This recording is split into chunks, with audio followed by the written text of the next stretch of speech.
So you've talked a lot about changing the system. Can you talk about how you think it can get done? Changing the system? Right. Yeah, a lot of people coming up off of it won't work syndrome. Get off of their butt and protest. Step up to the plate. Email the legislation building. Talk to your council members. Make appointments to the mayor and the governor. They people just like us. Quit letting things slide through the system. When you see companies and agents and factories shut down, step up to the plate then and start demanding answers. Why?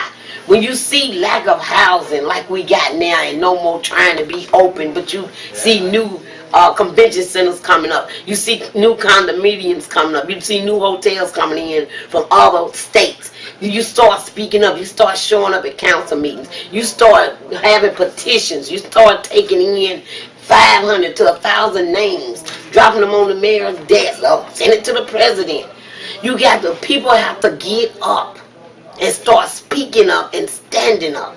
You might have a $10,000 bank account right now, but time summer get here, you probably won't have it. Then what you gonna do? So you got to put in your mind that I have to quit letting the system change me, and it's time for me to start changing the system.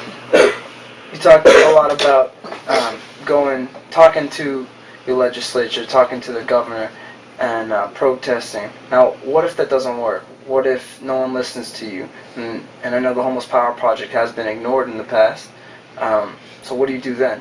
You get your air mattress, a couple of boxes, and beds and blankets, and post up right there, right in front of the courthouse, or matter of fact, right inside the courthouse.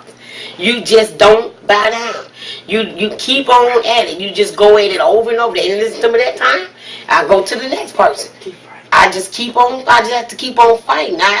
They gonna overlook us. The system, the government, they gonna overlook us because they don't want to deal with it.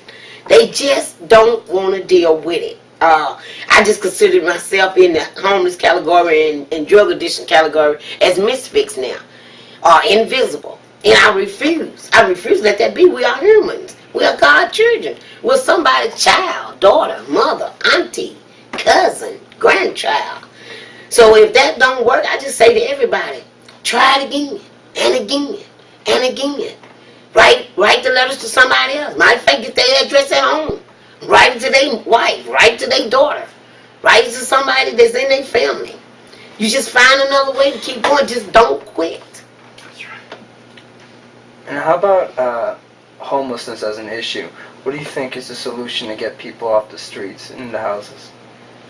Number one, quit worrying about us being homeless, drunks, lazy bums, and don't want nothing. And start worrying about how do you know what we want when you won't give us the opportunity to see. And the opportunity is, if you give me an apartment with wraparound service, that means all the health issues that I won't need, that I can afford, then I don't think I would want to lay out here in your lawn and on your bus stop. One thing, you're not going to make any apartments or housing that I can afford that's going to be under $600. The second thing, you're not going to give me a job that's going to pay me more than $5.15 for me to keep that house. The third thing, you're not even going to give me the health insurance backing off of 10 care to help me keep the wraparound mental issues that I have from being out here. So if you give me low affordable housing, you give me high paying jobs than what you got out here now, and you give me health care along with some education, you would not see me back out here on this sidewalk or in your car or your abandoned house anymore. So you have to give the people those four things off the top. You have to quit worrying about the word homeless and put the word help them on there. Ain't nobody looking for a handout. You might got 5 people that you gonna say they don't want none of that. Well, they might don't. But you got 100 over here that do. So you leave those alone and you make it happen, make it where I'm willing to help those who want to be helped. When you open that soup line, those who stand in that long line waiting for that one crock and that one soup, they wanted it. Those that stayed over there and kept sleeping like I have done, I just didn't want it that day. But don't shut down the whole soup kitchen because 5 didn't want it. So you got to get people to understand they have to quit just relying on one thing. It's housing, it's health care, it's jobs, it's education that got us, among other people across the state, out here. And we will accept this if it was here to be accepted. It's not. Where do you think that Nashville Homeless Power Project, what do you see the HPP in 5 years from now? Where do I see what now? This organization, the Nashville Homeless Power Project, in 5 years. Sitting right there with Bush, telling them how we feel. Hopefully he be gone. I see us in, I hope all 50 states, duplicate. I see us being a strong voice. I see us being the organization that will bring productive members back to society. I see that.